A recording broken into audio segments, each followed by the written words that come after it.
les années qui arrivent pour exprimer selon ce que je veux. Donc, le premier point est très simple. Le premier point, c'est l'un des points difficiles. Parce que cette année, c'est un peu sur le fait que on doit fumer d'abord. Je dois fumer. Et ce point a été très compliqué pour vous et moi, même si ceux qui sont nouveaux ou anciens avec tout ça, vraiment, on a vraiment le concept qui concerne l'université. Alors, je vais aller sur 4 petits points rapides. On va entrer dans le sujet qu'on doit entamer. On comprend un peu la fin d'année. Le premier point, c'était sur le sang.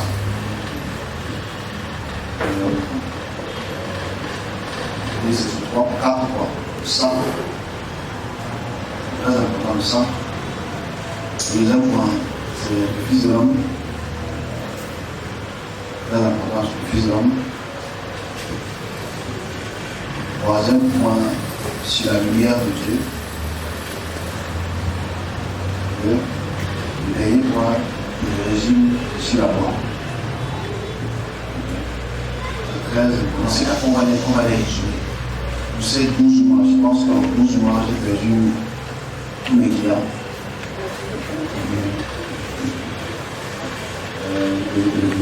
Je vais l'appeler ces points-là. Ces points sont très importants. Je vais les définir.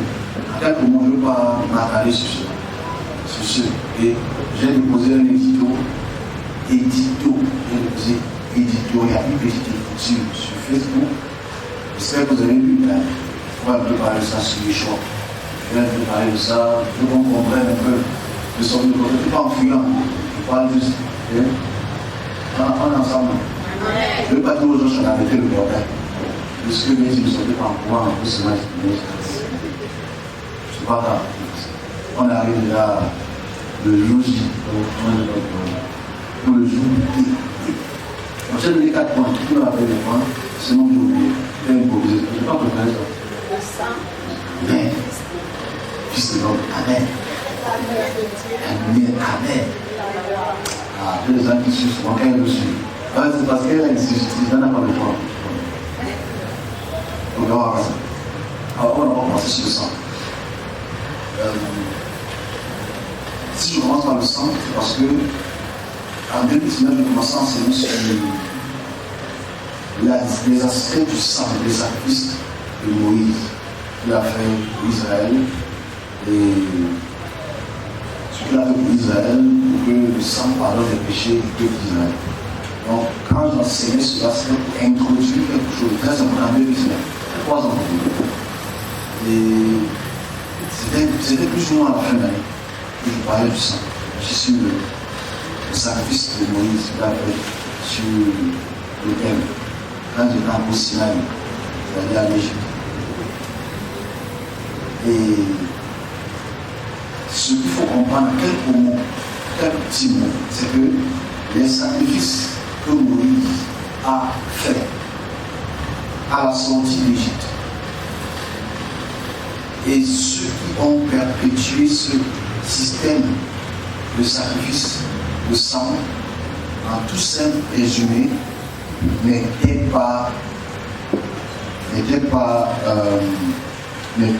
absolument pas de Dieu. Point. C'est-à-dire, tout sacrifice que qui que ce soit a fait au nom de Dieu, je le résume en disant, c'est un point très important.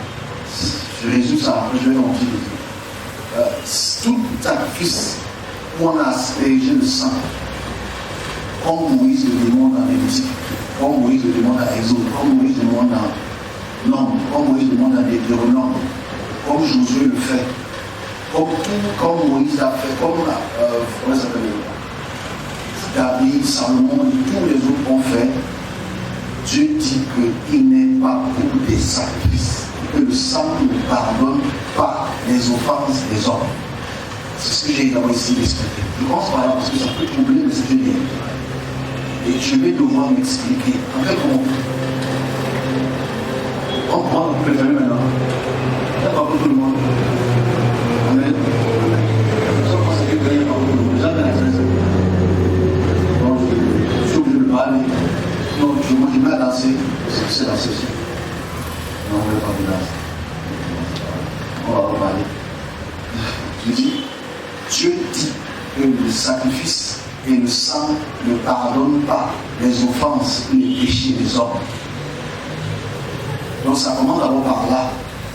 Et si j'ai pris la peine d'expliquer cela, c'est parce que la loi a l'attitude et le comportement qui donne entre guillemets à l'homme l'accès de croire qu'un sacrifice et l'aspersion de sang peut effacer, annuler annuellement ou quotidiennement ses offenses.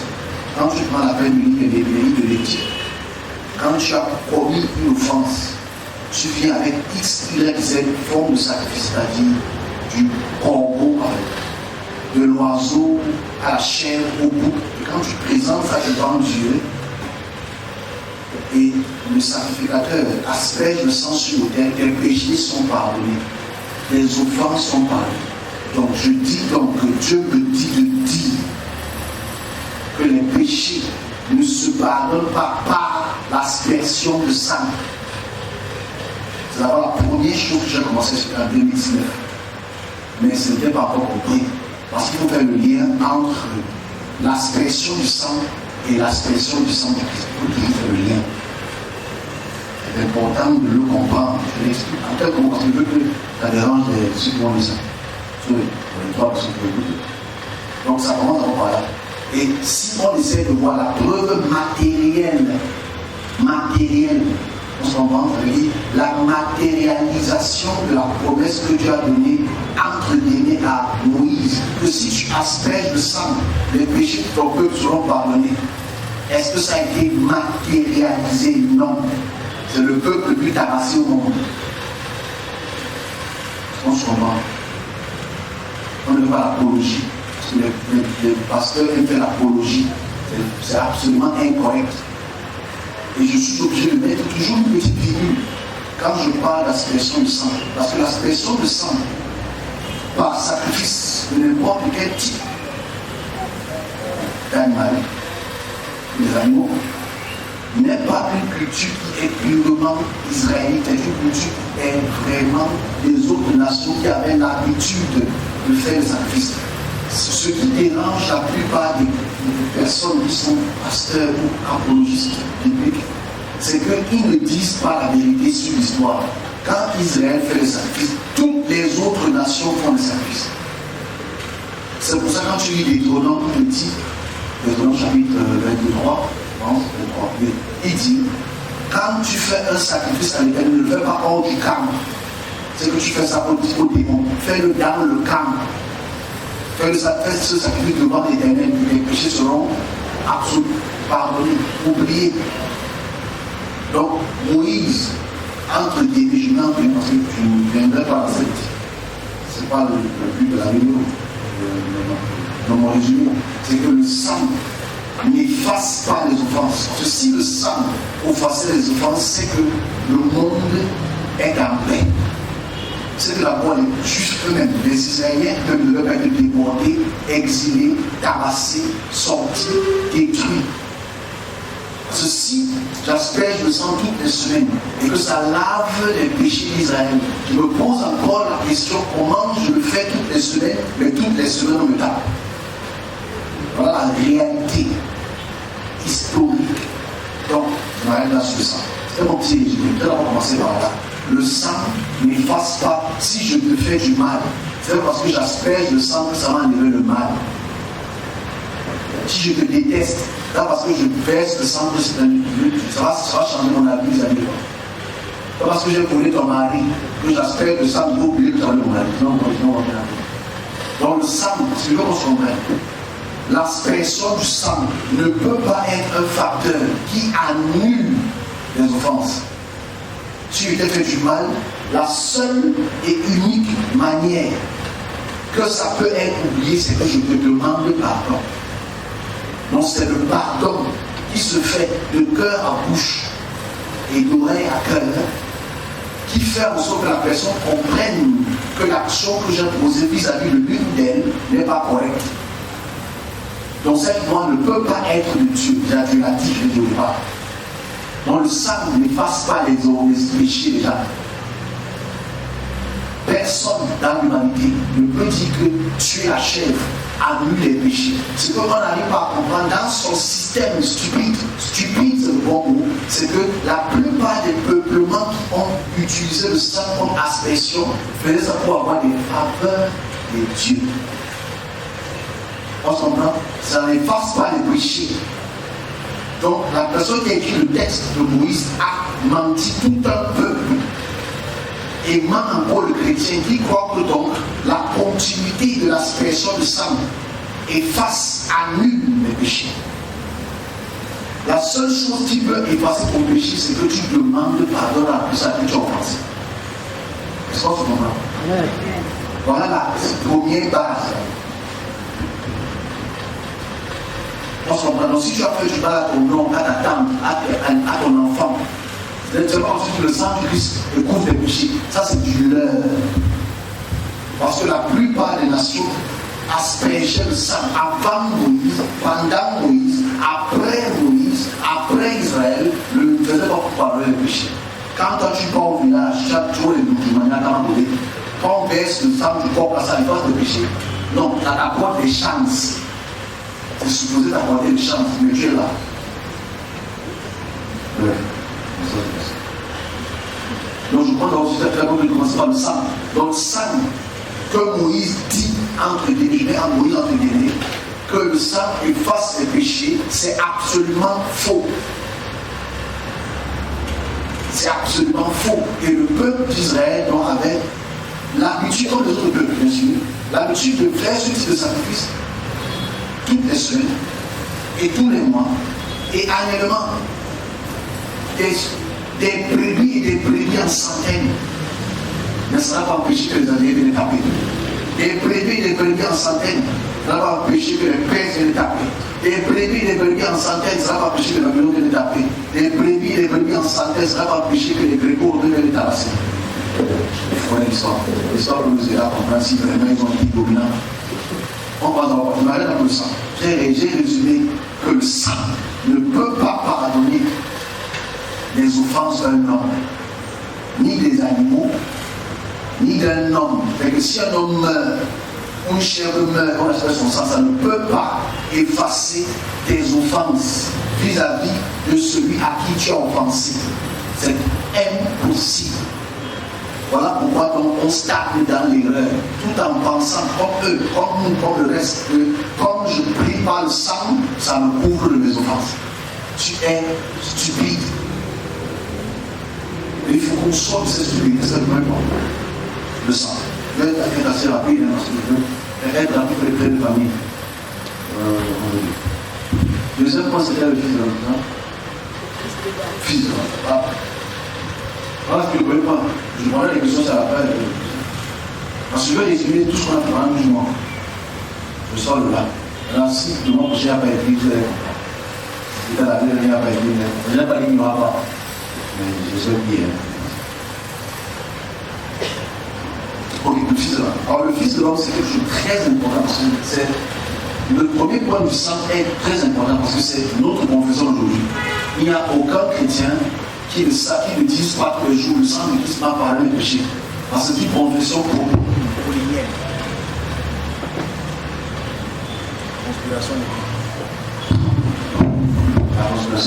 Donc je dis, c'est une confession que Paul a donnée.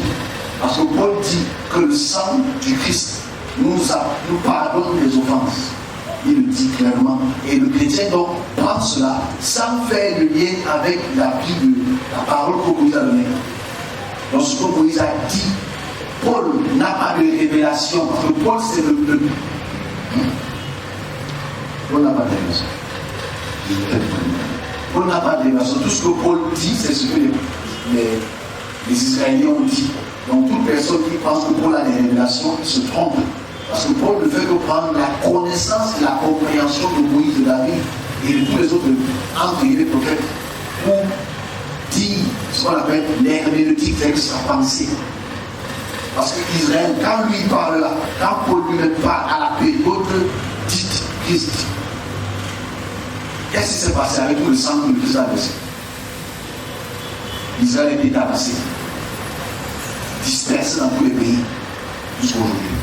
Mais il faut qu'on soit clair. S'ils sont dispersés, c'est parce que quelqu'un les a mis en erreur. Je reviens pour Israël tout à l'heure. Ça sera la possibilité de nous. Donc le Fils de l'homme. Le Fils de l'homme, c'est la deuxième chose la plus importante dans ce que j'ai dit cette année. C'est nous aussi. Alors le Fils de l'homme, c'est tellement important que nous vivons sur la base du Fils de l'homme. Ben Enoch, Elohim, Ben Elohim. Alors, c'est tellement puissant le Fils de l'homme que Daniel l'exprime. On est ensemble? Daniel chapitre 7, c'est le passage le plus lu. C'est l'un des passages les plus lus du christianisme et du judaïsme. C'est l'expression de celui, je ne veux pas dire que ça m'intéresse pas, c'est l'expression de celui qui est à la droite de Dieu, que pour lancer des arts, lui donne l'autorité et le pouvoir sur toutes choses. C'est très important. S'il n'y a pas cette vision, il n'y a pas de christianisme en fait. S'il n'y a pas cette vision, il n'y a pas de messianisme. On va prendre ce temps pour parler. Fils d'homme, s'il vous plaît, s'il y a des questions, je vais prendre la fin. Je veux me dire, parce que j'ai beaucoup de messages le mois prochain.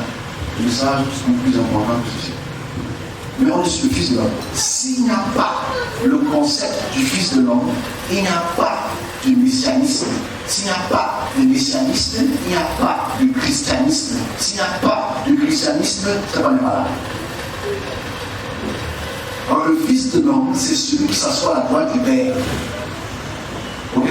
Le Fils de l'homme, c'est celui qui est élevé dans le ciel avec une armée d'anges, où le Père lui donne un sceptre, entre guillemets, et il reçoit ce sceptre, entre guillemets, et a l'autorité sur toute chose. Donc, la projection messianique, c'est très important. On laisse d'abord les royaumes par exemple.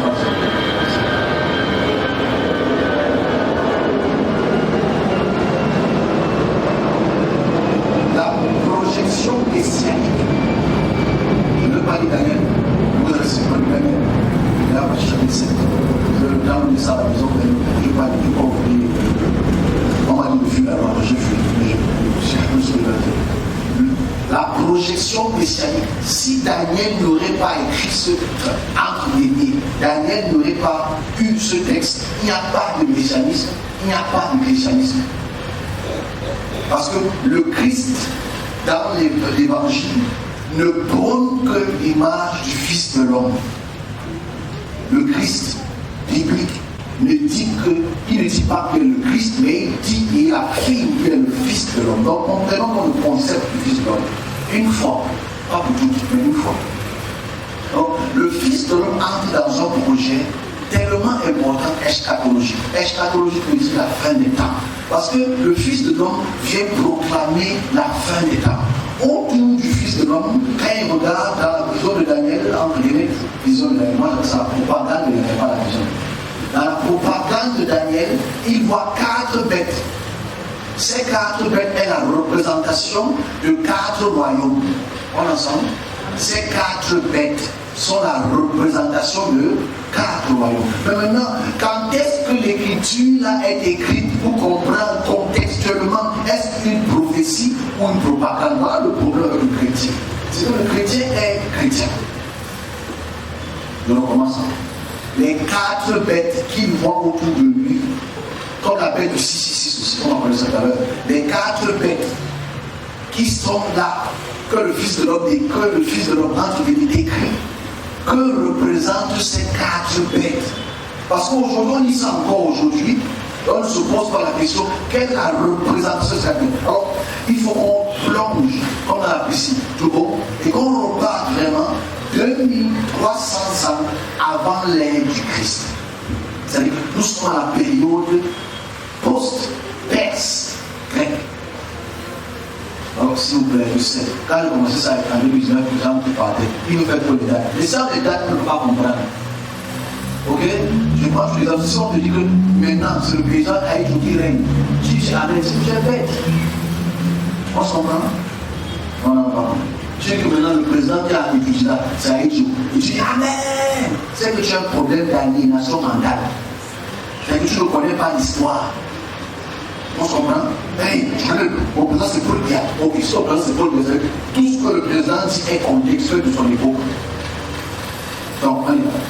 À la période de l'écriture, Daniel est un livre très complexe. C'est écrit en 3 différentes langues. En hébreu, en araméen et en grec. Chronologiquement. Je pense qu'on comprend. Daniel, le livre de Daniel, le livre qui est le plus aimé. La plupart des chrétiens adorent Daniel. Après Daniel, c'est Isaïe. Après Isaïe, c'est Moïse. Moïse, c'est Jésus. Donc ici, Daniel, on doit essayer de comprendre Daniel. Si je prends le temps suffisant, parce que je veux que les gens, les humains écoutent. Daniel est un livre qui a 12 chapitres. Le premier chapitre est en hébreu. Les prochains chapitres sont en araméen. Je vais expliquer pourquoi c'est en araméen. Non? S'il faut expliquer pourquoi c'est en araméen, les deux chapitres sont en grec. Il faut expliquer pourquoi c'est en grec. Si ton voisin dort, si ton voisin dort. Non, on est là. Dors, bien dormi. Tu as fait la fête hier, tu y as l'église. Le mot poussé. Comment ça va? J'espère que vous avez donné le mot. Ok, bon, on va dire. C'est mon travail, avec admiration. Donc je dis ici, si on ne comprend pas déjà pourquoi c'est en araméen et en grec et en hébreu, on ne peut pas comprendre comment est-ce que le texte a été écrit fonctionnellement. Alors, on y va. Daniel est supposé être un monsieur qui est débordé à la période de Sédécias. C'est-à-dire il est débordé en 598 avant l'ère du Christ, avant notre ère. Et c'est important de savoir qu'il est débordé quand il a plus ou moins, entre guillemets, 17 ou 18 ans. C'est ce que ça dit. C'est pas réel, donc il n'y a pas d'âge.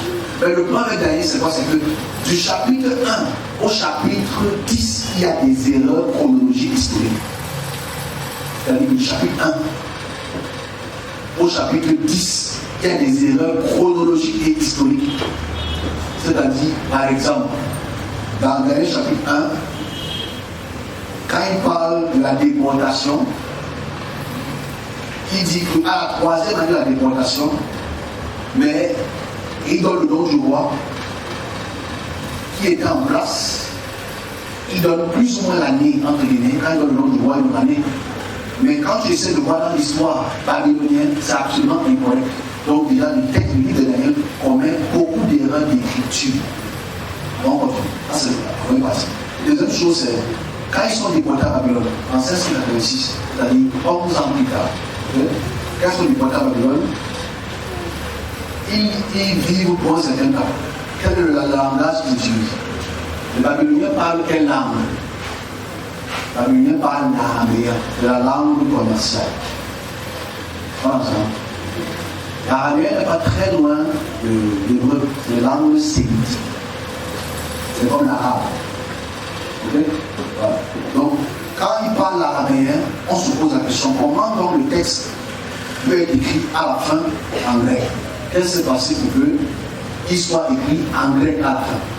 C'est du chapitre 7 au chapitre 9, c'est écrit en grec. Bon, les Grecs ont commencé à régner en quelle période? Alexandre a commencé à régner en quelle période? En 300. Bon, 334. Ils ne sont pas avoir de réponse. Ils ont commencé à régner à 334. Donc, si donc, on se comprend, ils sont ensemble. Amen. Ils sont captifs à Babylone en 797. ont détruit le temple en 586. Les Babyloniens, c'est les Babyloniens. Les Grecs ne sont pas encore dominants. Les Grecs commencent à dominer en 332 près de la Syrie. Parce que le texte est écrit en grec. C'est important de voir que c'est plus ou moins 250 ans de différence. Plus ou moins. Mais là, il n'y a pas de problème. Il faut qu'on puisse entrer fortement dans la conception du Fils de l'homme pour comprendre pourquoi il y a une erreur. Alors j'ai dit ça à un pasteur, il y a quelques temps, le pasteur a dit, donc je prêche depuis 20 ans, tu me dis que je suis dans l'erreur, je n'ai pas dit que je suis dans l'erreur, c'est que le texte que tu lis a une erreur. Quand le texte a une erreur, c'est que tu mets tout le monde dans l'erreur. Je vais expliquer pourquoi c'est une erreur. Ok, on y va. Je vais faire l'effort de ne pas déranger aujourd'hui, parce que je sais que je ne vais pas déranger. Est-ce que je ne vais pas déranger? Je suis appelé à déranger. Non, c'est tout ça. Donc on continue. Donc ici, dans ce concept-là, très simple, on réalise que quelle est la compréhension politique et géographique ou géopolitique d'Israël dans la période où le texte entre guillemets de Daniel s'écrit. Alors nous sommes, si je n'écris pas ça ici, ça va être très difficile pour comprendre, mais je dois passer par là. Où les mères sont dans la salle. Sont là, elles écrivent tout ce qu'il y a là-bas. Nous se dit que Dieu arrive demain. Dieu arrive demain. Si ce n'est pas demain, il va arriver demain. Alors ici, tu veux qu'on comprenne une chose. Quand les Israélites, les Juifs, faisons ça ici, sont débordés, ils sont des sujets de roi. Ok? Ils sont débordés d'un pays qu'ils ne connaissent pas vraiment. Ils sont plus ou moins comme des serviteurs dans ce pays qui ne domine pas seulement Israël, mais tous les autres pays aux alentours. Parce que Babylone ne domine pas seulement Israël, Babylone domine l'Afrique. Ok?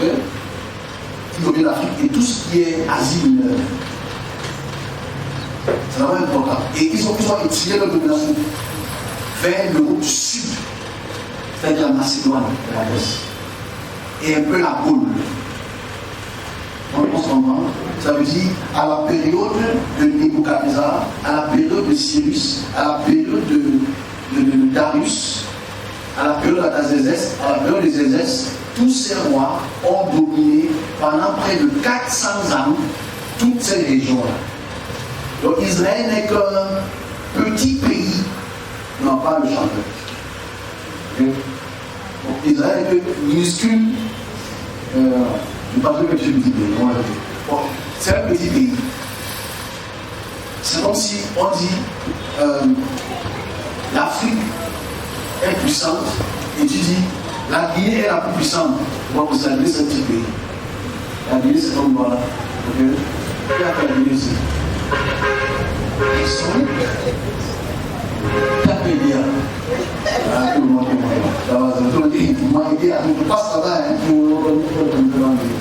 donc ici, Israël est un tout petit pays, mais qui est absolument dominé par ce mastodonte qu'on appelle le pouvoir babylonien, qui a dominé pendant très longtemps. Alors je dis ça parce qu'en fait, ils sont dominés. Et quand ils sont débordés, même si ce ne sont pas les seuls débordés, parce que ce n'est pas seulement Israël qui est débordé, les autres petites nations ont été débordées, qui sont les esclaves. Ok? C'est un fait historique. Donc, quelle est la conception de l'écriture? Parce que quand il parle des Perses.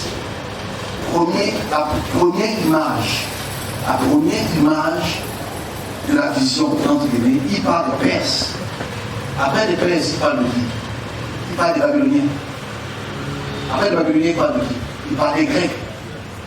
Mais il faut voir que donc, les images, entre guillemets, les êtres qu'il voit, où il va dominer, où le Fils de l'homme va dominer, ce sont ces trois êtres qui sont Perse, Babylone, Perse et les Romains. Il y a un peu le quatrième, je vais expliquer le quatrième tout à l'heure. C'est ça, c'est important. Mais la question qu'on doit se poser dans l'histoire, parce que quand tu prends la peine de lire le texte qu'il faut lire, il y a beaucoup de ici, dernier chapitre 7 qu'il faut lire, je ne vais pas aller, c'est pas ce qu'on c'est est-ce que Non. Est-ce que le petit pays, est-ce que Israël a dominé les Perses? Non. Est-ce que Israël a dominé les Grecs?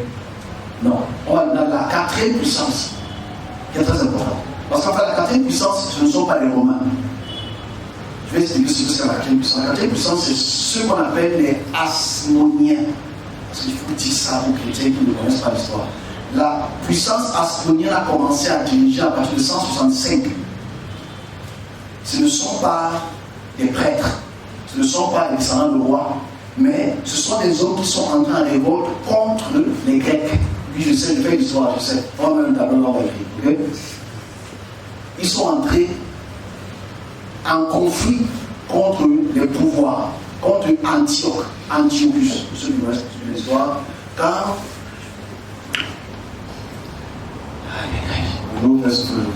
bref, on continue. Quand Alexandre meurt en 321, il y a 4 grandes puissances. Une puissance en Afrique, c'est-à-dire Ptolémée, une puissance en Irak, les Séleucides. Ceux qui sont un peu plus importants, on les appelle les Antiochus. Ceux qui ont fait l'histoire. Donc c'est les 4 puissances, les 3 puissances, ils sont pas divisés après. C'est les 3 puissances véritablement qui ont dominé toute l'Europe, l'Afrique et l'Asie. Pendant la période d'Israël, Israël n'était qu'un petit sujet. Très important de le dire. Donc ici, quand la vision entre guillemets de Daniel est exprimée, il faut prendre la peine de comprendre le contexte historique. Et dans le contexte historique, il y a 4 grandes puissances. Et ils sortent de 4 grandes puissances. Et maintenant, dans sa vision qui est encore tellement terrible, c'est que lui, Israël va dominer tout le monde et taper ses rois et apporter la fin du monde. C'est important de comprendre la continuité eschatologique. Si je m'attarde sur le Fils d'homme, parce que je veux absolument que les hommes puissent comprendre comment cette écriture a fait pour être écrite et comment ça se transpose encore, ça voyage jusqu'à aujourd'hui et on est encore dans ce système, on lit encore aujourd'hui, on transporte encore cette même écriture à 2300 ans plus tard. On se comprend? Mais que tu lis un texte qui a 2300 ans et tu colportes le bon mot aujourd'hui pour toujours prophétiser avec les mêmes mots. Alors que le texte est d'abord une erreur politique. Moi j'appelle ça une propagande politique.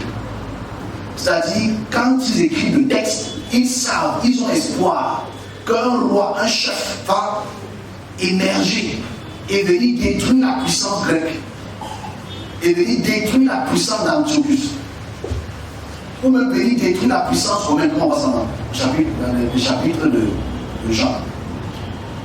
Mais la réalité dans cette écriture, si je dis que le texte est faux, c'est parce que ça n'a pas vu le jour. On se comprend? Parce que il faut connaître l'histoire, c'est ça. La foi est une chose qui détruit l'homme. Quand tu as trop de foi, tu manques de foi. Le problème ici, c'est quand tu quittes les Perses aux Babyloniens, venant des Assyriens, parce que c'est tout ça, même tribu, et que tu descends vers les Grecs jusqu'aux Romains, tous les pays étaient sous leur joug. Tous les pays buvaient de leur vin. J'insiste sur le mot buvaient de leur vin. Tu ne peux pas vivre sans la puissance babylonienne, perse, grecque ou romaine.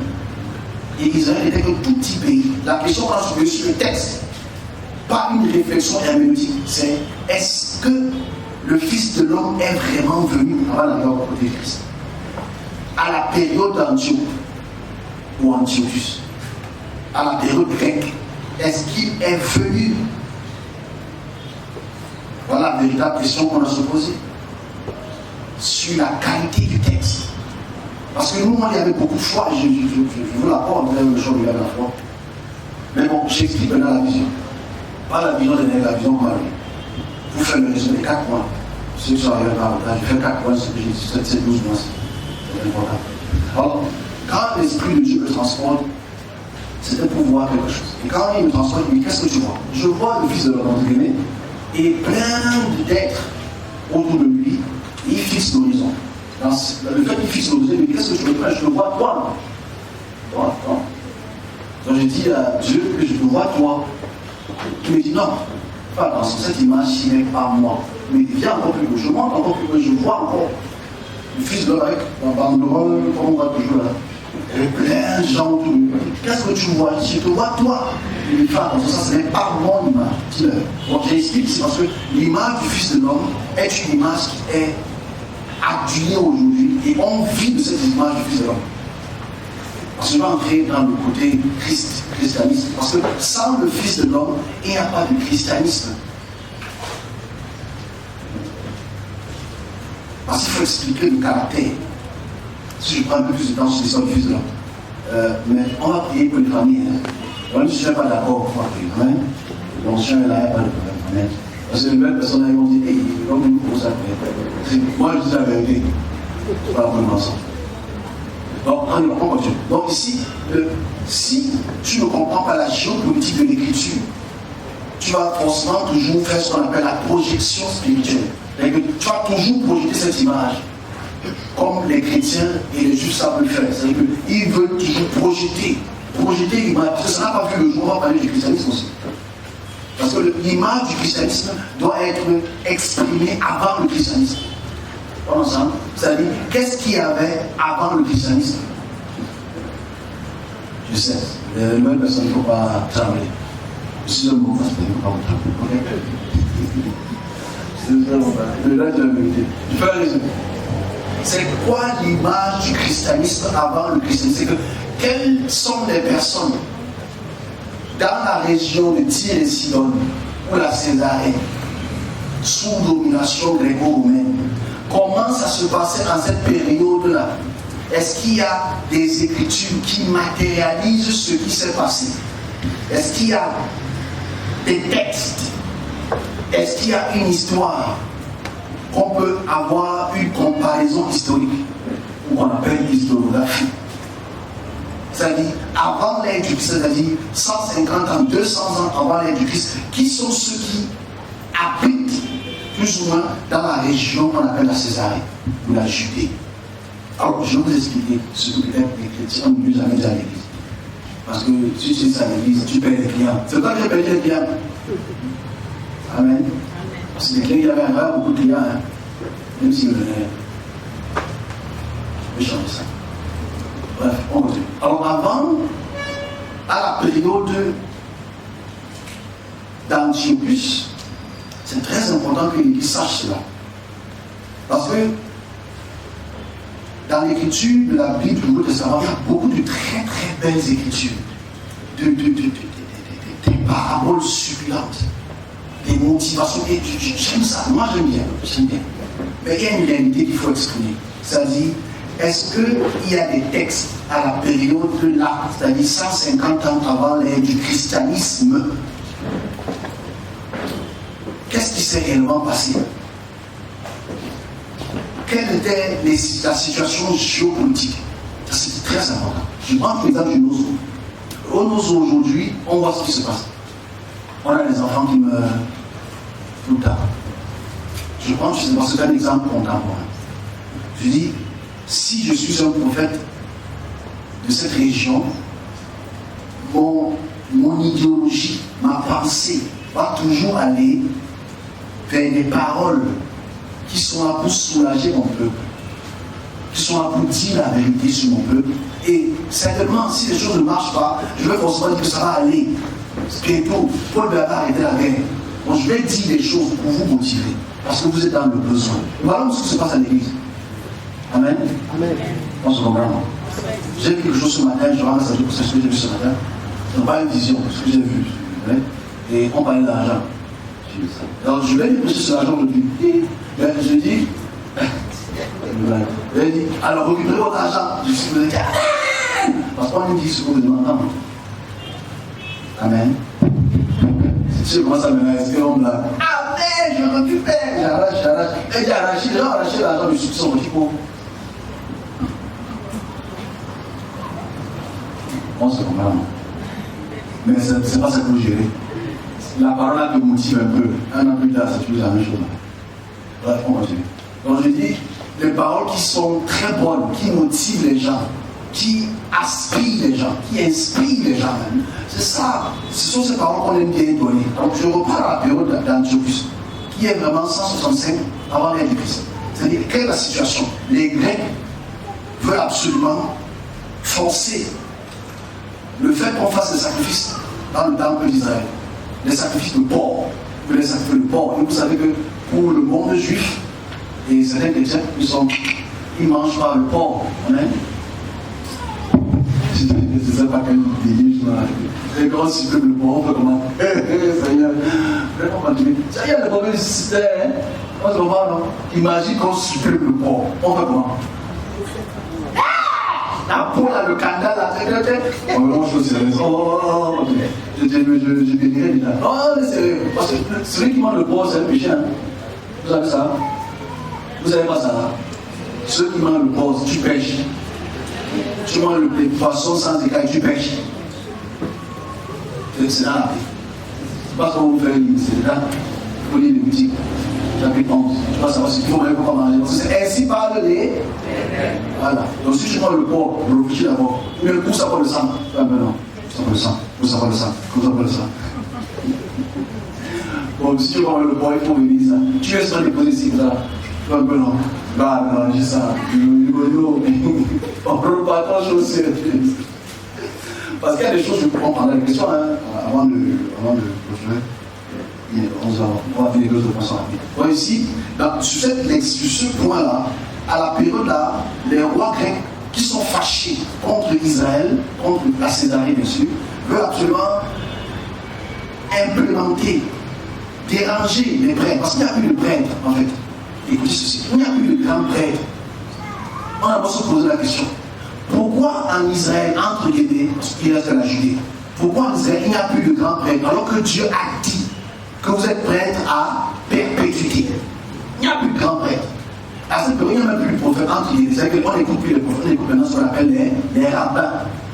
À la période, c'est très important. Les prophètes ne parlent plus, c'est pas comme Malachie, c'est les prophètes. Donc il y a beaucoup de bibliques qui te disent qu'il n'y a plus de prophètes sur terre parce que Malachie, c'est les prophètes. Et ils sont encore prophètes eux-mêmes. C'est le titre. Pour les gens prophètes. Pourtant, ils savent qu'il y a un texte qui les condamne déjà aussi. Donc, ici, à cette période-là, ils sont absolument dominés. Ils payent les tribus à la Grèce. C'est normal. C'est détraqué. Ils sont gouvernés. Ce qui est très normal. Mais, qu'est-ce qu'il faut prendre la peine de comprendre? Il n'y a plus de roi. À cette période-là, il n'y a plus de roi israélien ou judéen. Il n'y a plus de roi.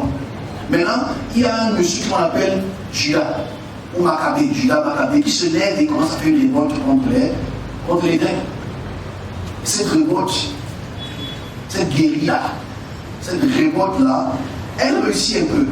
C'est pour ça qu'elle a fait qu'on appelle Hanouka. Hanouka, c'est marrant prochain. La fête de Hanouka. Vous le savez. Alors, à cette fête-là, il célèbre la victoire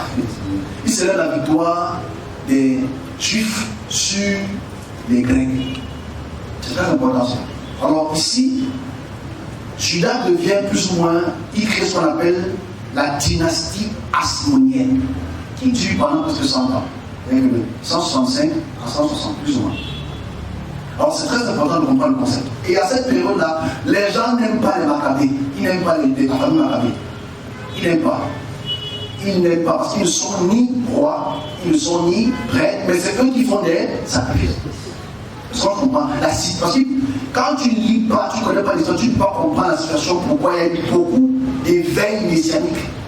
Et c'est pour ça que dans les textes du Nouveau Testament, tu vois comment quelqu'un s'en prend aux pharisiens.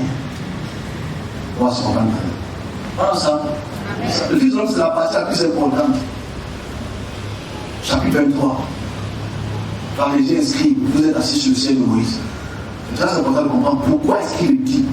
Parce qu'à la période là, ce ne sont plus les prêtres qui sont des enseignants de la parole de Yahweh. C'est maintenant des rabbins. Rabbi. Un rabbin, ce n'est pas un prophète. Le mot rab veut dire grand en hébreu. Ok? Donc quand on parle de rabbin, c'est qu'il a lu les textes et il a une compréhension herméneutique. Il explique les textes selon sa compréhension. Il y avait deux compréhensions à la période hasmonienne là. Il y avait ce qu'on appelle Hillel et Shinéi. C'est deux concepts. Un Un était très spirituel, l'autre était très textuel. Je ne parle que sur les détails. Mais c'est très important comme politique. Je prendrai les questions un petit peu. Donc à cette période-là, les Asmonéens dominent. Et tous ceux qui se lèvent contre la puissance asmonéenne étaient tués, massacrés. Donc il y a eu beaucoup de personnes qui sont levées donc, comme figure du Fils de l'homme. C'est-à-dire comme figure christique. C'est-à-dire 100 ans ou 150 ans avant l'ère du Christ, il y avait beaucoup de gens qui se levaient contre la force asmonéenne et contre les forces grecques en se disant « Je suis le Messie ». Est-ce qu'on est ensemble? Celui qui doit dire dehors. Je suis le Fils de l'homme, celui qu'on comprenne. Donc quand on a donc découvert ce qu'on appelle les textes de la mer morte, Qumran, on a découvert beaucoup d'hommes qui sont levés en étant enfants de la lumière, luttant contre les enfants des ténèbres. C'est très important de comprendre ce concept. Et ils avaient donc des paroles eschatologiques qui disent que la fin des temps arrive, la fin du monde arrive, les Grecs vont être dominés, on va reprendre le pouvoir et Israël va dominer partout. C'est la même conception de Daniel. Ils prennent des textes d'Ésaïe 61, 60 pour écrire, ils ont beaucoup de textes. J'aimerais bien trouver ça un jour pour qu'on puisse lire ensemble, c'est pas mal que les églises écrites bien avant l'église. Alors ils ont des très beaux textes, des textes de Tobit qui sont écrits après la tête, des textes de Jude, la philosophie de Salomon. C'est de très belles écritures, mais tu prends cette philosophie, tu vois qu'elle ressemble à la parole du Christ. Ça, c'est la réalité. Si tu prends cette écriture, mot à mot, tu vas voir les paraboles du Christ. Donc la question qu'on se pose, les paraboles du Christ étaient données par Christ ou étaient une idéologie eschatologique? Je prends les questions, je ne sais pas. Tu peux peut-être les textes ici. C'est pas le but. S'il y a peut-être conférence, le premier samedi, je vais le faire. Donc, à cette période-là, beaucoup de gens se sont levés pour dire, en tant que il y a un monsieur qui s'appelait Judas, pas Judas Iscariot, il s'appelait Judas, et c'était un, comment on appelle, femme.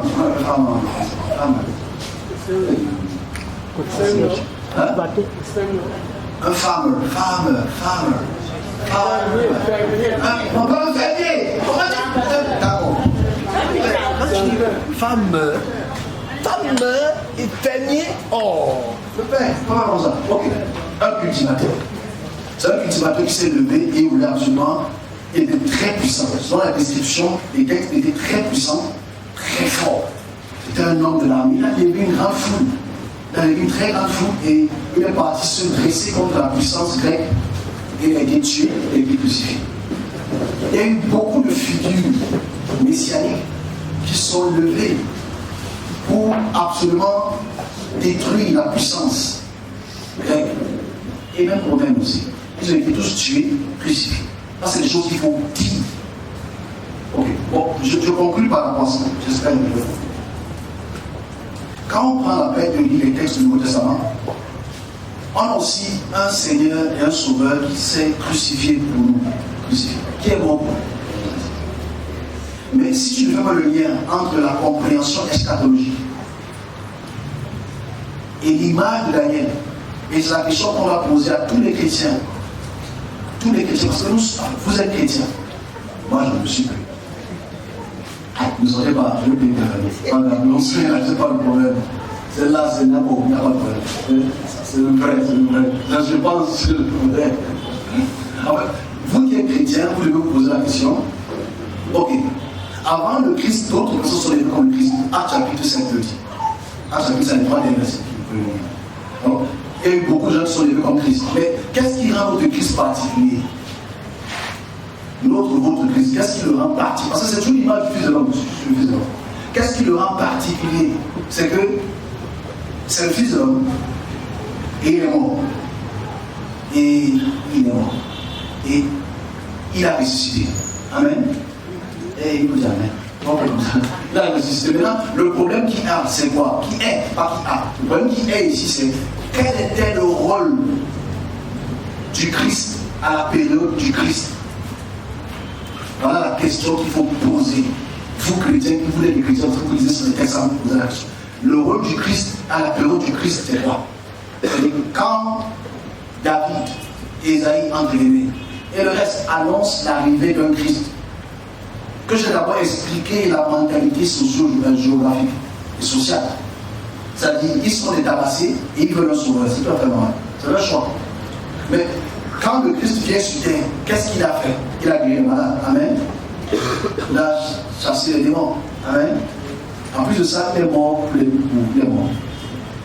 Parce que même pour les péchés, parce que chaque texte dit ça pas. On va penser sur ça. Mais ce qu'il faut informer le chrétien, c'est le Christ ou le Messie, c'est un roi. Le Christ ou le Messie, c'est un roi. Alors c'est très important de dire cela. On ne va pas le plan. Je veux finir à 13 heures. Le plus important dans ce que je dis, c'est est-ce que le Christ a été roi? Parce que le Christ, Messie, Meshiach, ça veut dire roi. Melech, Meshiach, ça veut dire le roi. C'est-à-dire la descendance davidique doit être porteur d'un roi qu'on appelle le Messie. Donc nous sommes tous messianiques à cause de quelqu'un qui a été roi. Ça va faire ma chose. Nous sommes tous des chrétiens. En fait, j'enlève le mot chrétien, je mets messianique. Nous sommes tous des messianiques.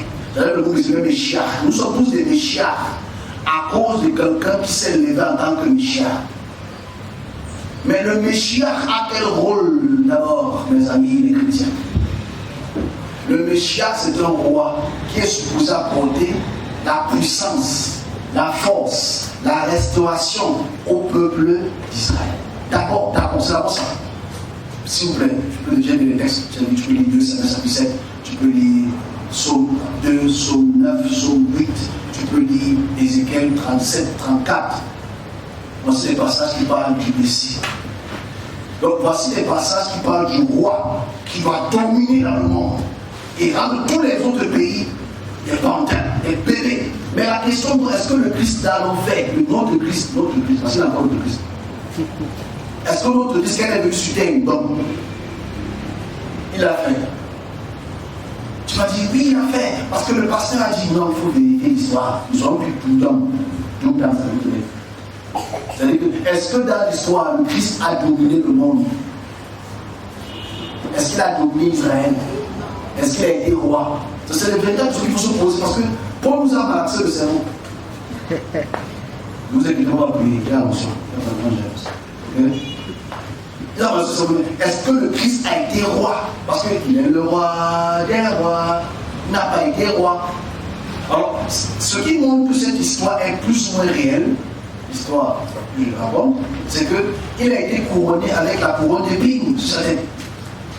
Et on se moquait de lui. Si tu es le roi des Juifs, fais ça. Si tu es le Messie, fais ceci. Il n'a pas fait, pour des raisons qui lui sont propres. Il est mort sur la croix, apparemment pour des péchés. Parce que moi je sais que le sang ne pardonne pas. C'est vrai qu'il commençait par le premier pour le sang. Parce que si le sang ne pardonne pas les péchés, pourquoi est-ce que le Christ est mort? Voilà. Question qu'on se pose. Donc si le Christ est mort et son sang a lavé nos péchés, pourquoi est-ce qu'on a des problèmes? Voilà une autre question qu'on a se poser. Qui nécessite une intelligence, pas des dogmes dans la tête.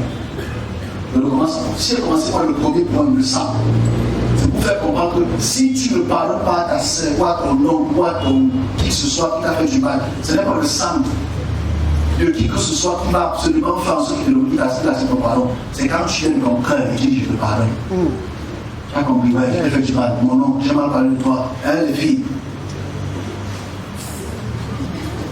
Voilà, c'est-à-dire que pardon, ça vaut 3 millions.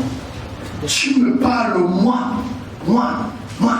jamais de la vie, au nom de Jésus, jamais. C'est trop bon. Que tu es sûr que tu me donnes Jésus, pas son sang. Que Dieu vous bénisse. C'est pour ça que l'enfer est plein. L'enfer est plein de personnes parce qu'ils savent que le sang que ça peut faire. Et c'est très grave de voir à quel point nous sommes pleins des églises, on dit Amen, Amen. Et quand tu meurs, on te fait le signe de croix, tu tapes le signe de croix 3 fois, parce que 3 fois ça veut dire la communauté. Et tu vas au paradis. Avec tout le mal que tu as fait. Tu as laissé les problèmes. En mourant là, tu as ces problèmes. Quand tu parles, tu as ces problèmes. Que tu parles avec Dieu. Donc on revient sur les choses, mais je ne suis pas sur le sujet là, je suis sur l'image du Christ. Le Christ, quand il meurt, d'abord dans les Écritures, qu'il faut prendre la peine de toujours prendre comme base, c'est que le Christ n'est pas supposé mourir. Il est écrit nulle part. Ésaïe 53, ça ne parle pas du Christ. Ésaïe 53 parle d'Israël qui souffre. C'est un fait.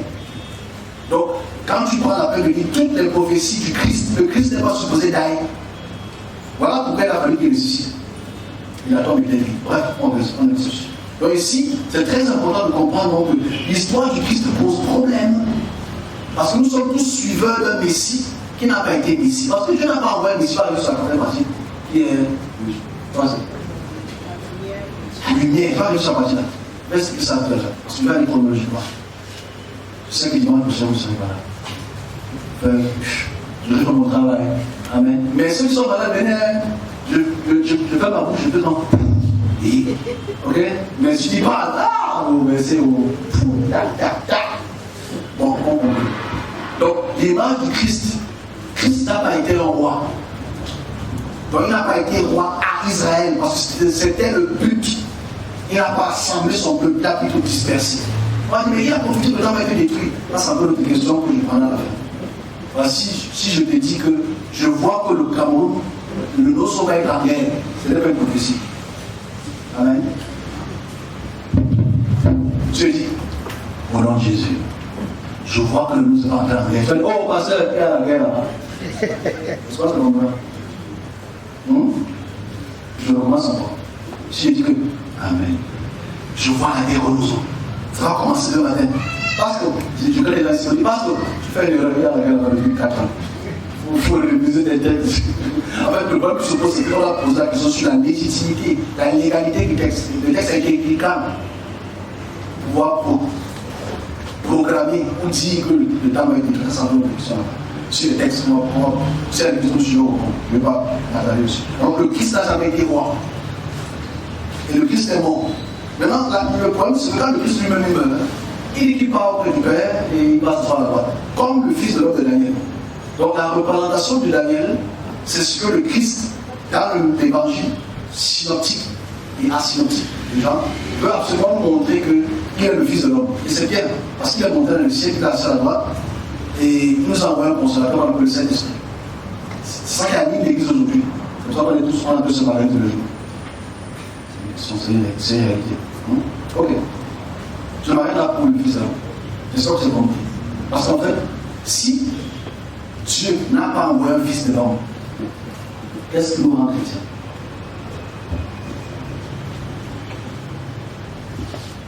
Si on prend la propagande d'un peuple, et c'est ça qu'on enseigne pendant 2000 ans aujourd'hui, avec la sueur, la sueur coule.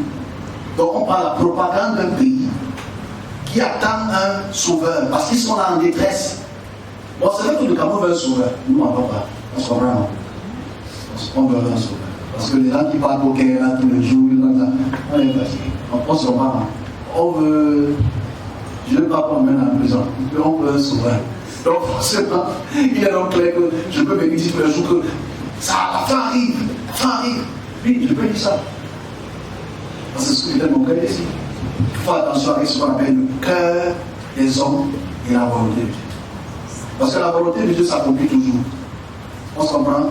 C'est là où la discussion devrait être close. C'est-à-dire, si c'était la volonté de Dieu que Jésus soit le Fils de Dieu et qu'il va venir régner sur terre, pourquoi donc doit-il mourir?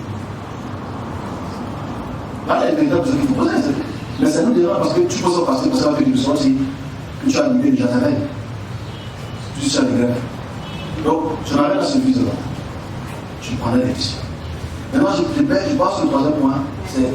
Voilà. Alors, ici, c'est la continuité du Fils de l'homme. Mais c'est une partie plus profonde que ça. C'est-à-dire, Dieu dit que je suis lumière. Et je me suis rendu lumière. Suivez la lumière. Alors, la question qu'on doit se poser, c'est si Dieu est lumière, comment peut-il être chair? Parce que pour le chrétien aujourd'hui, je résume dans le soin, pour le chrétien aujourd'hui, Jésus-Christ est Dieu. Amen. Ouais. Le chrétien aujourd'hui, Jésus-Christ est Dieu. Mais dans les textes synoptiques, est-ce que Jésus-Christ a dit qu'il était Dieu? Non. On va poser. Parce que dans les synoptiques, Jésus ne dit jamais qu'il est Dieu, il dit qu'il est fils de l'homme. Donc déjà, ça pose un problème que toi aujourd'hui, avec ton intelligence aussi poussée par Einstein, tu as fait le lien que Christ veut dire Dieu. Alors que Christ, dans le texte d'Ézéchiel chapitre 34 et 37, il te dit que j'enverrai David, mon fils, le roi. Donc, celui que tu envoies ne peut pas être Dieu. Il y a un problème. Donc, la foi, c'est une bonne chose. Tu peux avoir foi, c'est bon d'avoir la foi, mais c'est bon de connaître les choses. Dans la question qu'on ici, c'est, on arrive là. S'il s'est rendu lumière, s'il a toujours été lumière, si sa lumière est omnipotente, omniprésente et omnisciente, ça veut dire qu'elle ne change pas de caractéristiques depuis le début aujourd'hui. Comment se fait-il donc que le chrétien 2.0 dise aujourd'hui que Jésus-Christ est devenu Dieu? Voilà la véritable question qui peut déranger, mais je ne dis rien contre votre idéologie, mais elle est fausse. Parce que Jésus-Christ n'est pas Dieu. Parce que c'est un exemple qui sont important, et je continue à couper ça, mais je pense que je vais faire mon résumé. Dimanche prochain, je suis certain que je vais faire ça. Mais je dis, si Jésus, par Christ, est Dieu, c'est qu'il y a un problème. Premier problème, Dieu a-t-il faim? Premier problème, Dieu peut-il pleurer? Ah, ouais, quand je me laisse. Premier problème, des autres premiers problèmes. Quand il parle, il dit, mais là, il faut nous aller sur le niveau. Ça, c'est les problèmes qu'il faut d'abord consulter. Je pose la question, comment donc? Et la réponse est non, c'est que la matérialisation de Dieu s'est dédoublée et a fait un fils et un père dont le fils peut parler au père. Ça, c'est les réflexions des bandits. Ça, c'est du pur bandit. Non, je suis. Vous ne pouvez pas écouter ce qu'on veut. Je donne ce qu'on m'a demandé de donner. C'est-à-dire que si tu dis que Jésus-Christ est Dieu, c'est que tu es un nyaka. Il y a un problème.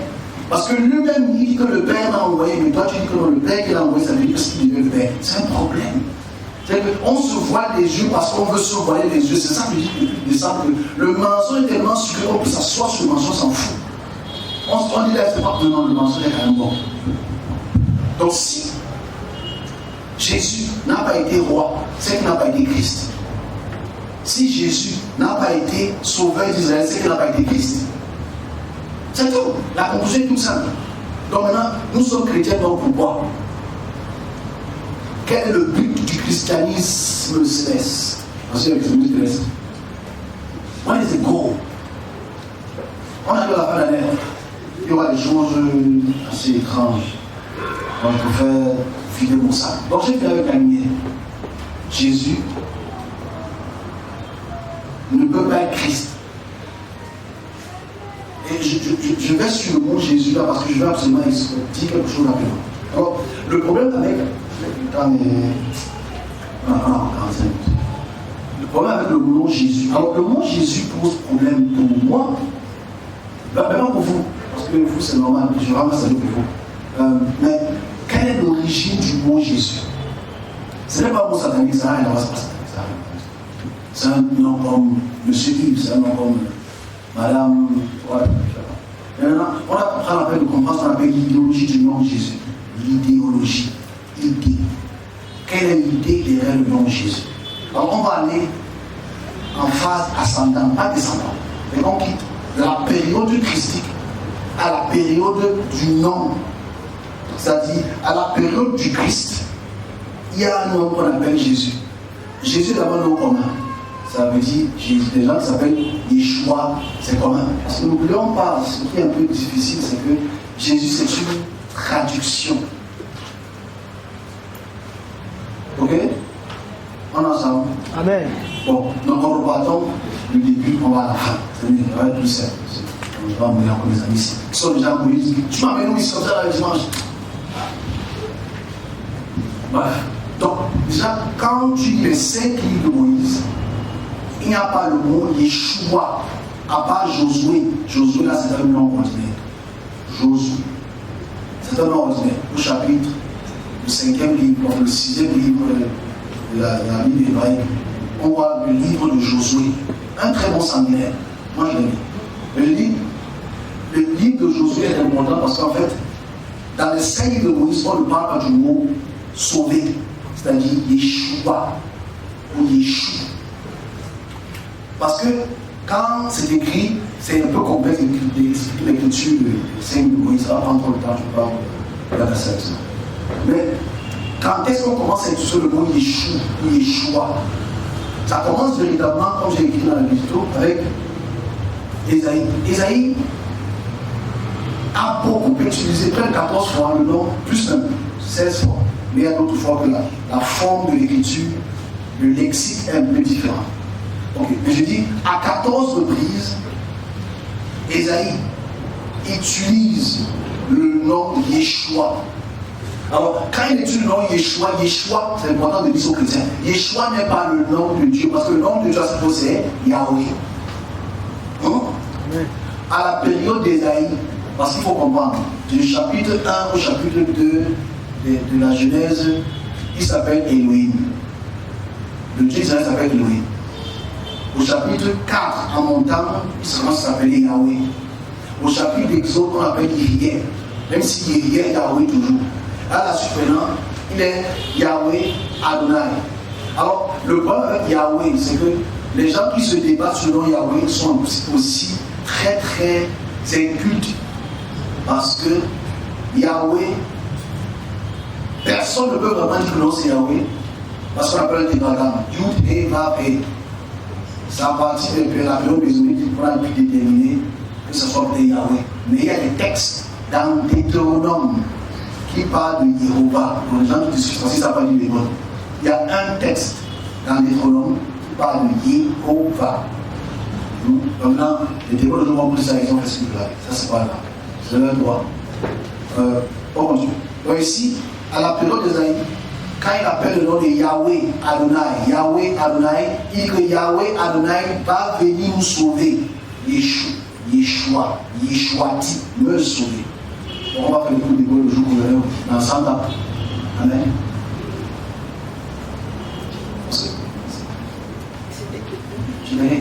Donc ici, à 14 reprises, quand Ésaïe proclame que Israël ou la Judée va être sauvée, il utilise le mot Yeshua. Donc Yeshua n'est pas un nom. On se comprend? Yeshua n'est pas le nom. Yeshua est l'action que Yahweh est supposé poser pour le peuple juif. Donc la question qu'on a posée, comme on a dit ça au départ, c'est est-ce qu'ils ont été sauvés? Non. Donc le nom là pose problème. Mais c'est là où le nom Yeshua vient. Parce que tout ce qu'on appelle dans la famille Dieu donné. Ok? Qui s'appelle Dieu donné? Alors, Dieu donné, ça veut dire Dieu t'a donné.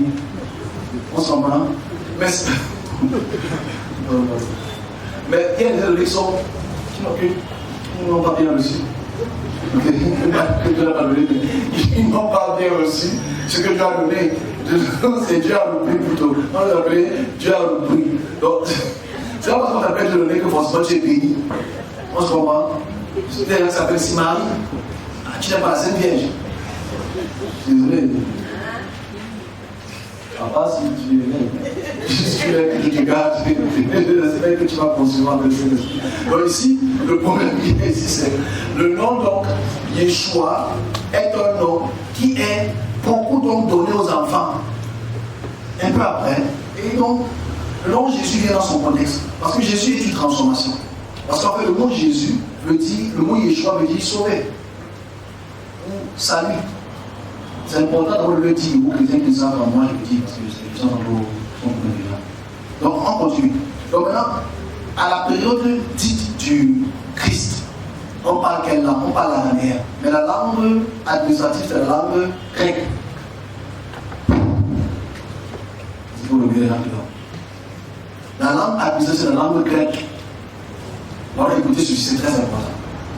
La langue administrative, c'est la langue grecque. Mais la langue nata, c'est la langue araméenne, parce qu'ils sortent de déportation, même pas les hébreux. maintenant, ce qu'on appelle l'araméen. On est ensemble. Amen. Donc, on l'appelle Yeshua.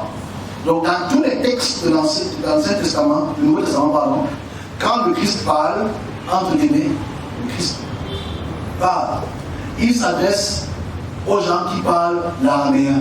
Il parle l'araméen, donc on l'appelle Yeshua. Donc, quand il dit priez au nom de Yeshua, parce que pour le chrétien, on prie au nom de Yeshua. Et maintenant, comment est-ce que Yeshua est devenu Jésus? Voilà la question qu'on va se poser. Parce qu'en fait, à la période là, nous sommes à la période grecque. Les Grecs, comment on dit sauver en grec? Yesu ou Sozo. Voilà la chose qu'on a dans le conseil. On dit, c'est que s'il fallait traduire Yeshua qui veut dire sauver, parce que c'est le sauveur, au chapitre 1 de Matthieu, au chapitre 2 de Luc, on dit qu'il va venir sauver Jésus, il va s'appeler Jésus et il sera le sauveur d'Israël. Ça veut dire Yeshua va être le Yeshua d'Israël. On est ensemble. Amen. Je vais me répéter. Mais s'il fallait traduire cela, le mot sauver, c'est-à-dire quand tu prends la peine de lire en grec, on te dit Yesu Sozo d'Israël. Ça veut dire Yesu Sozo ou Sozé. Ça veut dire sauve. Mais la question qu'on va se poser c'est, est-ce que c'est Yeshua qui sauve? Puisqu'il n'a pas beaucoup plus de sauver lui-même. Je sais, ça fait mal à ça. C'est vrai, non? Je ne suis pas dans une condition totale. Il n'a pas pu sauver Israël lui-même. C'est vrai. Vous savez ce qui s'est passé après? Ouais, c'est bien. Soit de là ou non. À la période avant l'ère du Christ, il y avait les guerres. À la période du Christ, il y avait les guerres.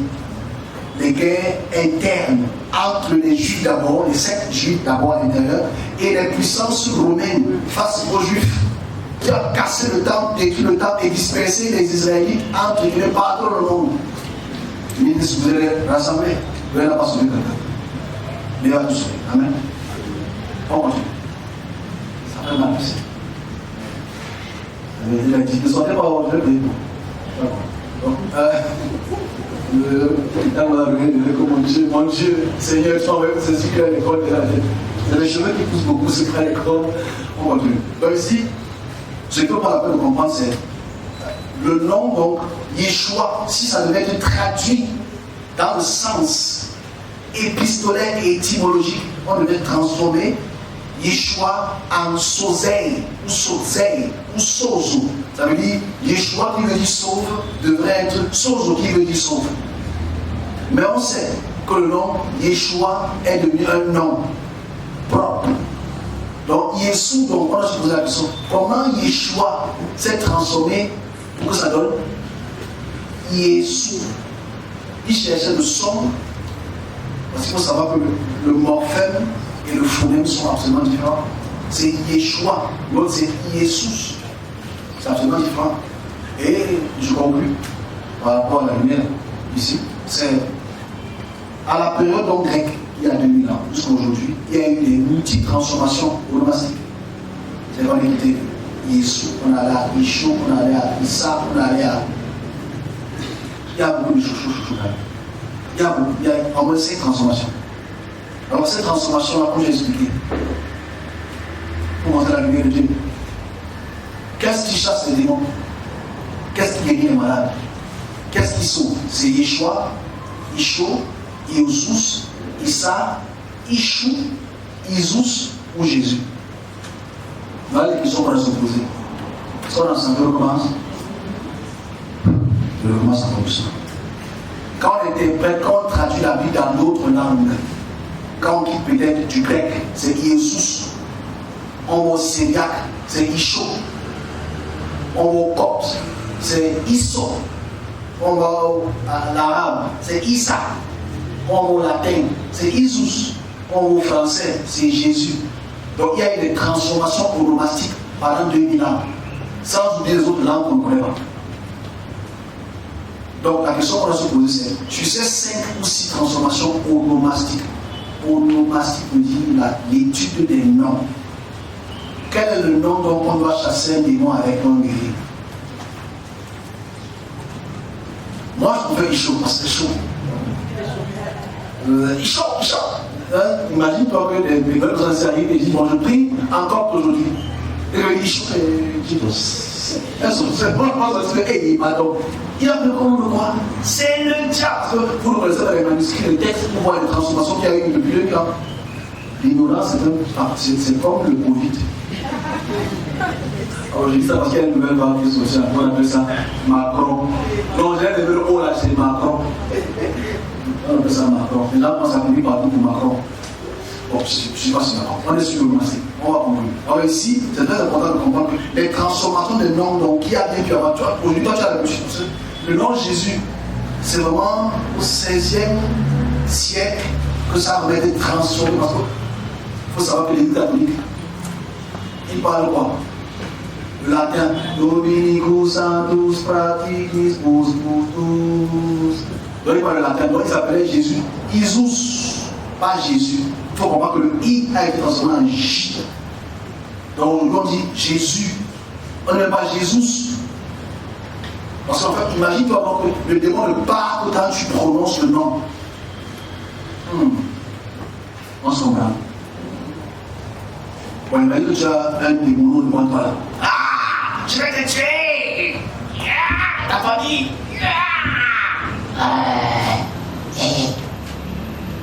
C'est vrai bon ça. Et toi tu l'as tué. Bon, parce que je choisis quel nom? Tu peux choisir un nom, mon frère. Entre Yeshua et Jésus. Tu dis Yeshua. Non, non, non. Jésus. Je vais te tuer. Parce que c'est quand il faut changer le nom. Issa. J'ai musulman.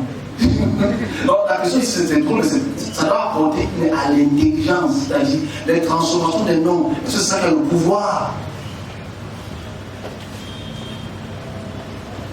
Donc voilà la véritable question sur parce que Dieu ne change pas. Donc si Dieu ne change pas, on va payer comment? Question. J'ai répondu, mais je conclue. Ok, voilà pour la lumière. Le dernier point, c'est la loi. Ok. La loi, c'est fini. J'étais rapide. J'étais plus rapide que toute l'année. Une heure. Non, je suis là. Donc, la loi. Alors, la loi, c'est très simple. La loi, c'est la loi qu'on appelle, en grec, on appelle ça onoma. Onoma, ça veut dire, ce n'est pas le petit, onoma. C'est onoma veut dire les 5 Moïse, c'est-à-dire la Genèse à Deutéronome. C'est ça qu'on appelle la loi. Parce que les lois se retrouvent dans chacun de ces chapitres. La loi, si Dieu dit de fuir la loi, c'est parce que ce n'est pas la véritable révélation de Dieu. C'est-à-dire Dieu n'est pas un homme, Dieu n'est pas les narines des yeux, ou pas sur les mains, ou bien les sacrifices et le reste. Donc si Dieu demande de fuir la loi, c'est parce que les concepts de la loi ne sont pas la révélation de Dieu. C'est tout ce que je peux dire par rapport à ça. Donc voilà ce que j'ai pu dire pendant ces 4 mois, ces 12 mois-ci, qui a apporté on a coupé le gâteau de l'église en beaucoup de parties. Et beaucoup de gens sont partis parce que je disais ça. Mais il fallait que je le dise. Et maintenant, la question qu'on conclut, je parlais de 2 questions. Une question par chapitre. Voilà. L'aide de chapitre. Donc la question qu'on va se poser, c'est voilà ce qu'on a pendant 12 mois. Qu'est-ce qu'on a appris? Qu'est-ce qui a changé dans le concept? Parce que les gens de cette église sont un peu bloqués. Parce que tu t'assois avec notre peuple et tu dis, c'est fou. Tu sais, notre Seigneur et Sauveur qui est mort pour nous sur la croix, et il est prêt à mettre ta coupe de Dieu pour ça. Ce qui est tout à fait normal. Mais il faut être réaliste. Il faut qu'on comprenne les choses qui est Dieu. Il faudrait que les églises comprennent les choses. Les églises, pas seulement ces églises, restez en prière. Restez en prière. La fin de l'année, c'est très particulier parce qu'il y a beaucoup de choses étranges qui se passent au Cameroun. Parce qu'on est sûr qu'on est le Cameroun. J'ai donné assez de messages. Je pense que il y a eu certaines choses dimanche passé, on a vu ce cette semaine.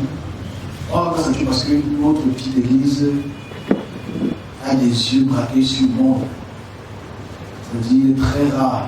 que ce qu'on puisse dire ne soit pas facteur de ce qui se passe. C'est sur la base de ce qui nous passe. Mais je vais dire une chose qui est très importante parce que les fêtes arrivent. Les fêtes, les jeunes vont fêter Papa Noël, Maman Noël, Maman Marie, tout le reste. Je veux qu'on soit quand même assez prudent et prudente. Les jeunes filles, les jeunes garçons. Je l'ai expliqué il y a quelque temps par rapport à ce que j'ai dit dès le 22 octobre, il faut faire attention aux enfants, que ce soit dans les piscines, que ce soit dans les groupes. Il y a beaucoup de systèmes qui se passent chez nous aussi, que j'ai quand même prévenu pour les enfants. Alors, il y a beaucoup d'enfants ici, il y a des parents enfants. Ils sont parents, ils ont plus d'enfants que les enfants. Celui qui se sent concerné, il y a le choix. Bref, il faut beaucoup prier parce qu'il y a des. J'explique un phénomène. Doucement. Je veux que vous soyez plus attentifs. Là, vous pouvez m'ouvrir, ça vous concerne. Vous savez, quand un système est en train de basculer, quand un système bascule, les forces du mal, pour ça ici, profitent pour apporter plus de mal. Quand les forces voient, observent qu'il y a comme au point d'un basculement ou un changement, les forces des ténèbres ou les forces du mal, les démons, profitent de cela pour apporter un peu plus de mal. Que ce soit dans la jeunesse, que ce soit dans les routes, que ce soit dans n'importe quel facteur. Donc je veux que vous puissiez vraiment être prudent et prudente. Il y a beaucoup de phénomènes de mort, c'est juste. De kidnapping, c'est juste. D'assassinat. Assassinat, on prend les organes ici, on prend les organes là-bas. C'est très très grave. On parle à nos enfants. La fête ne fuit pas. Ok? Voilà les fêtes qui arrivent. On va danser, on va aller faire ceci, on va aller faire cela. Je demande, je supplie que les parents puissent être assez à l'écoute et savoir communiquer aux enfants le fait que c'est pas parce que tu fais comme tout le monde qui te rend bien. Parce que les enfants sortent, que forcément il faut se sortir. On laisse les gens qui sont là derrière. Et ceux qui ne sont pas venus parce qu'ils savaient que je vais dire ça. C'est pas parce que tout le monde sort que vous devez sortir. C'est parce que tout le monde boit que vous devez boire. Parce que je dis bien, ici sur le mot boire. Ici sur le mot sortir. Parce que vous allez boire dans les phénomènes. C'est fait là ici. Des gens qui vont aller boire dans les snacks et autres. 2 jours de maladie. Voilà. Je dis, pas ça par exemple. Mais je dis, c'est déjà là, mais ça va être accentué au moment qu'il arrive. C'est pas pour faire peur. Je sais qu'il y en a qui ne peuvent pas vivre un jour sans pas, jour pas. Non, c'est pas assez sérieux. Ok, on soit prudent. Il y a beaucoup de choses spirituelles qui se passent. Avec les jeunes garçons, il y a beaucoup de choses qui se développent. Tu pars boire avec un Joe, tu as mis un petit truc dans le verre, tu deviens le sujet. Même chose pour les femmes. Il y a 2 ans, j'avais expliqué ce qu'on appelle les colliers magiques, les bracelets magiques. Ça recommence encore. On se reprend. Les colliers magiques. C'était 2018, j'avais attrapé les colliers magiques ici. Et les barres magiques, les colliers magiques et les chaînes magiques. J'explique un peu ce que c'est. Je peux retrouver la délivrance quand je la remets. Elle est très édifiante. Mais je ne veux pas que ça aille que ce soit ici. On a les saisons de Christ, non? On est maintenant dans le vrai sujet. C'est ce qu'on est bien. Alors j'explique. Je rencontre une jeune dame. Elle se bat dans la rue. Elle est allée acheter un réseau de chaînes qui encastre plein de jeunes filles pour faire en sorte que tout. Tu as même c'est la fin d'année. Pour que l'année prochaine, où elles prennent ton énergie, tu meurs. Gloire à Dieu, elle a un peu essayé de persévérer, mais comme l'histoire de l'église, c'est trop, il ne faut pas boire, il ne faut pas fumer, tout ça. Ah, c'est. Mais elle a envie d'obliger même l'église. Parce que pasteur, ça va bien. Il y a l'église demain, oui. Parce que c'est que moi, je me couche les choses. Là, c'est la première cas. J'ai une autre cas encore, mais je ne veux pas d'autre cas qui est un peu plus sérieux. C'est un homme qui avait aussi une chaîne. Il avait une chaîne. 2, je prends un qui est plus. Il avait une chaîne au pouce, c'était la croix. La croix. Oui, la croix. Jésus Christus. Il a la poisse. Mais c'est une chaîne qu'il a achetée. Et c'est une belle chaîne comme. Non, ça veut dire, moi-même, peut-être j'aurais pu prendre ça. Belle chaîne là, tu le vois. Bon gars, hein, il n'est pas dans la beauté. Quand la beauté le voit, il le passe. Donc, mais cette chaîne-là était une force. Il s'est dit que le soir, il se démordait. Et le soir, quand il dort, il sort de son corps. Il a tué la sur son corps depuis qu'il a eu la chaîne. Et bon, il arrive ici par hasard. Il a dit qu'il n'est pas revenu. Bon, la chaîne, là, quand il commence à prier, la chaîne commence à le serrer. Bon, on a l'habitude, le pasteur est gentil.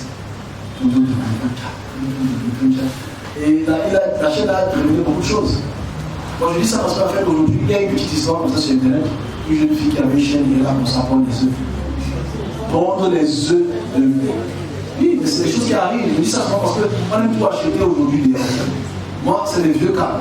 Ça, c'est un système que je connais depuis beaucoup de temps. Il y a des habits spécifiques pour ce type de choses. Il y a des gens qui achètent des habits sur le marché là.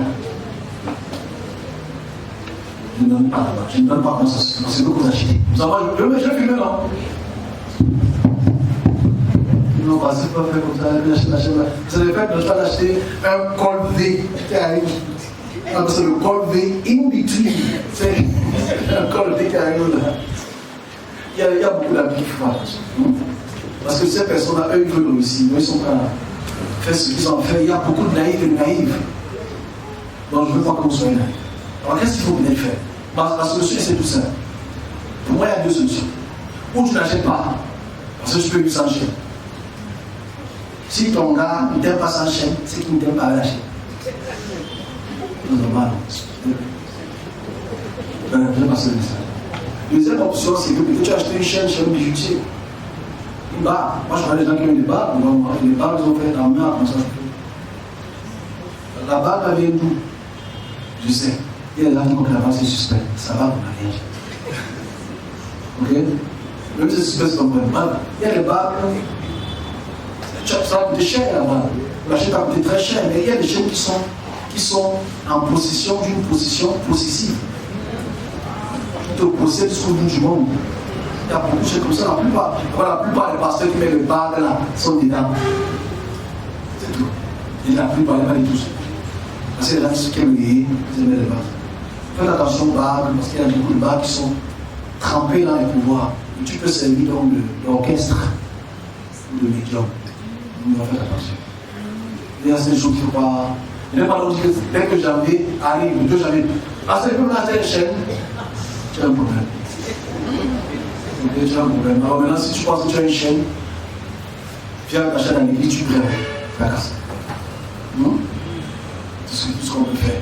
Si tu as une chaîne, que ta chaîne est suspecte, que le gars t'a donné ça, il t'a donné ça pour rien, alors qu'il t'a.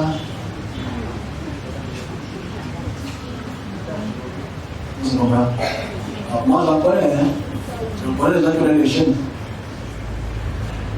Les femmes. Elles étaient ici dans la salle. Elles sont plus là.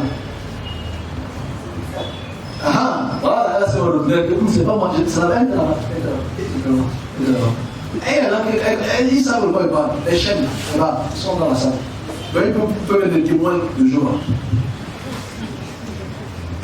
Il y a 1, 2, 3 personnes. Maintenant. Ils sont quand ils parlent, ils sont. Mais elles-mêmes, à la fin du mois, quand tu veux me donner 245 000 francs CFA, pas de rien. Je dis, à genoux, après la bande. Oui, Boubaï. Non, parce que là, je viens à 13h30. Là, vous faites quoi? Je vais vous dire, bref. Je dis ça parce qu'en fait, nous sommes à la fin de l'année, il y a beaucoup de transformations spirituelles. Il faut être très attentif. Je vais vraiment en prière. Il y a des gens qui veulent réussir en 2022. Je vais vraiment en prière. Les gens sont prêts à tout. Comme vous voyez beaucoup de ça là-bas. Comme si là, les gens n'ont pas fait un problème. Sur chaque rangée, il y a 1. Mais il y a une rangée qui a 2. Il y a 2. Les gars sont là, il y a des gens qui sont dans le lycée. Donc faites attention, les femmes là qui aiment tous les bijoux. Parce qu'il y a des gens qui aiment les bijoux, ça doit les bijoux. Moi j'ai des bijoux, je ne vois pas ça. J'aime les bijoux dans la tête. C'est dans la c'est mental. Faites attention aux bijoux. Les bijoux, c'est beau, mais ce n'est pas toute personne qui te remet un bijou, qui te le remet pour rien. Il y a des gens qui peuvent t'initier avec une chaîne. Tu deviens son sujet. C'est très important. Même les bagues de mariage. Il y a les autres qui chouchou leur bague. C'est très important. Moi, j'attends les choses dehors. À mon âge, je me suis suivi aussi. Donc, faites attention. Il n'y a pas de pas porter les bagues. Il n'y a pas de pas porter les grosses chaînes de bagues. Il n'y a pas de porter les grosses boucles comme si tu étais à la prison. La boucle de santé. On ne rêve même pas. Il n'y a pas de pas porter. Je dis seulement qu'il faut faire attention. On achète certaines choses. Si tu penses que la bague, la vie que tu apportes. J'étais ici à côté avec un ami. On a eu ce qui. Faut aller là-bas, il faut être enceinte. On revanche. Parce que les tout que tu gogues quand même. Juste la moto là-bas, les ressorts 2.0. Pick my ride. Il n'est pas là. Donc là-bas, j'avais rencontré là. Je pense que ça va dans le même contexte. C'était un jeune homme qui aimait voler.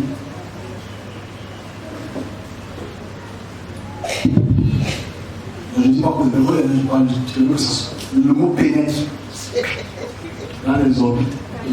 Donc c'est un jeune qui aimait voler. Donc quand sa mère vient me voir, c'est que mon fils vole beaucoup, mais ce n'est pas de sa faute. Elle ne savait pas que son fils avait une bague.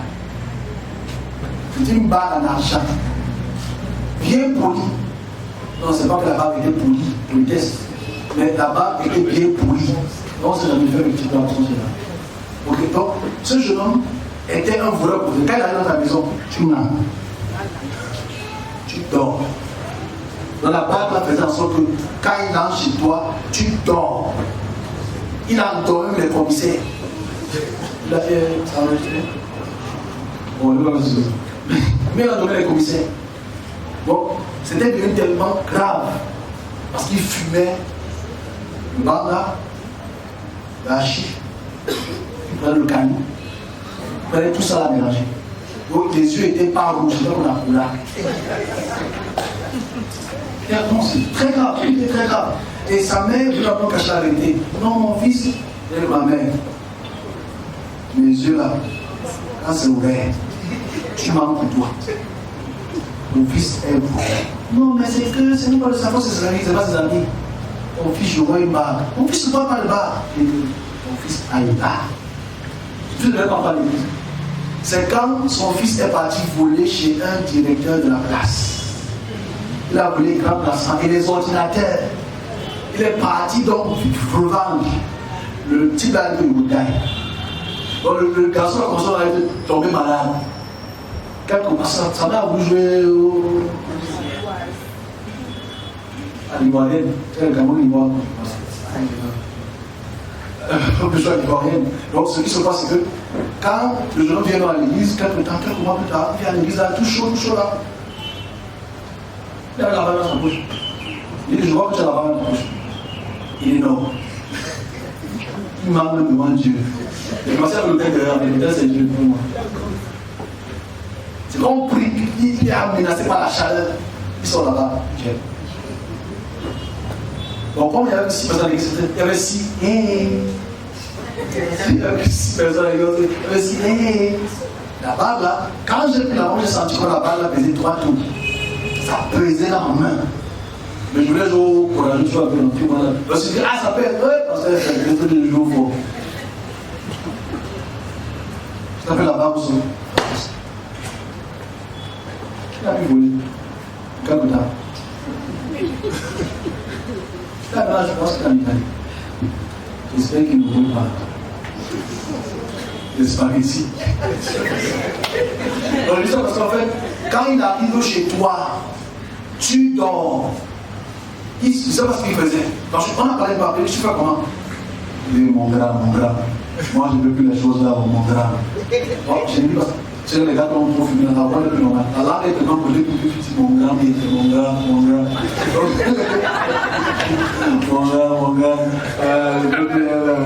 Donc, il ne voulait plus infuser la barbe, il était fatigué. Parce que la barbe, là, ça épuisait. Quand le gars a dormi, il dormit une fois à la maison. Parce que le commissaire le suivait donc. Une chance que les gens ici n'étaient pas là. Il est venu rester à la maison. Mon gars, on me suit. Il dit, mais tu as encore recommencé. Non, je n'ai pas voulu. C'est qu'on me suit pour la chose là. Mais tu vas payer les conséquences. En fait, tu parles quand tu vois, on va te laisser. Même si on veut prier, tu as volé. J'aurais préféré prier pour tout le sang du hospital. Pour ça, le sang est fort, fort. Le sang. Le sujet toujours. J'aurais compris que le sang devenait bref. Donc, ici, on va continuer à le chercher. Mais il avait la tête là-bas. Et les gens de là-bas, on voulaient le tuer. Il a fallu peut-être qu'on accélère les prières tous les jours, mais on va voyager. Mais je dis, faites attention au bar qu'on reçoit. Faites attention au bar qu'on reçoit. Qui a été proposé sur le bar? Physiquement. Il va avoir peur. C'est pourquoi je vous accuse.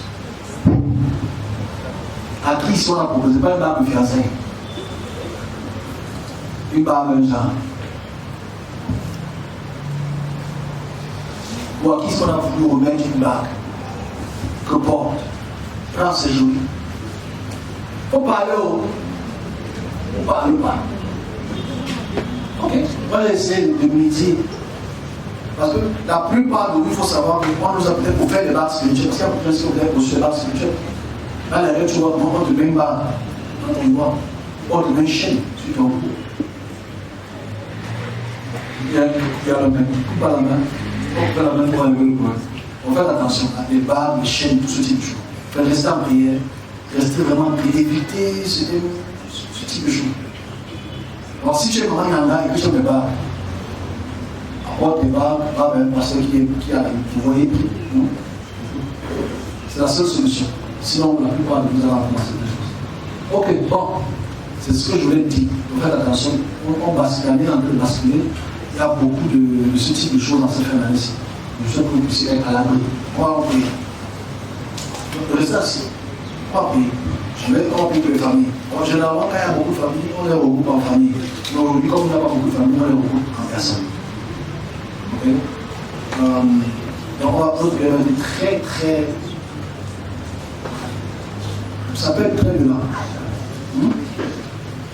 Ça peut être très violent, on va prier. Ok, on va arrêter.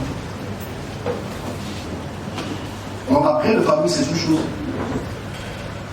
La prière de famille, c'est une chose très importante. Il faudrait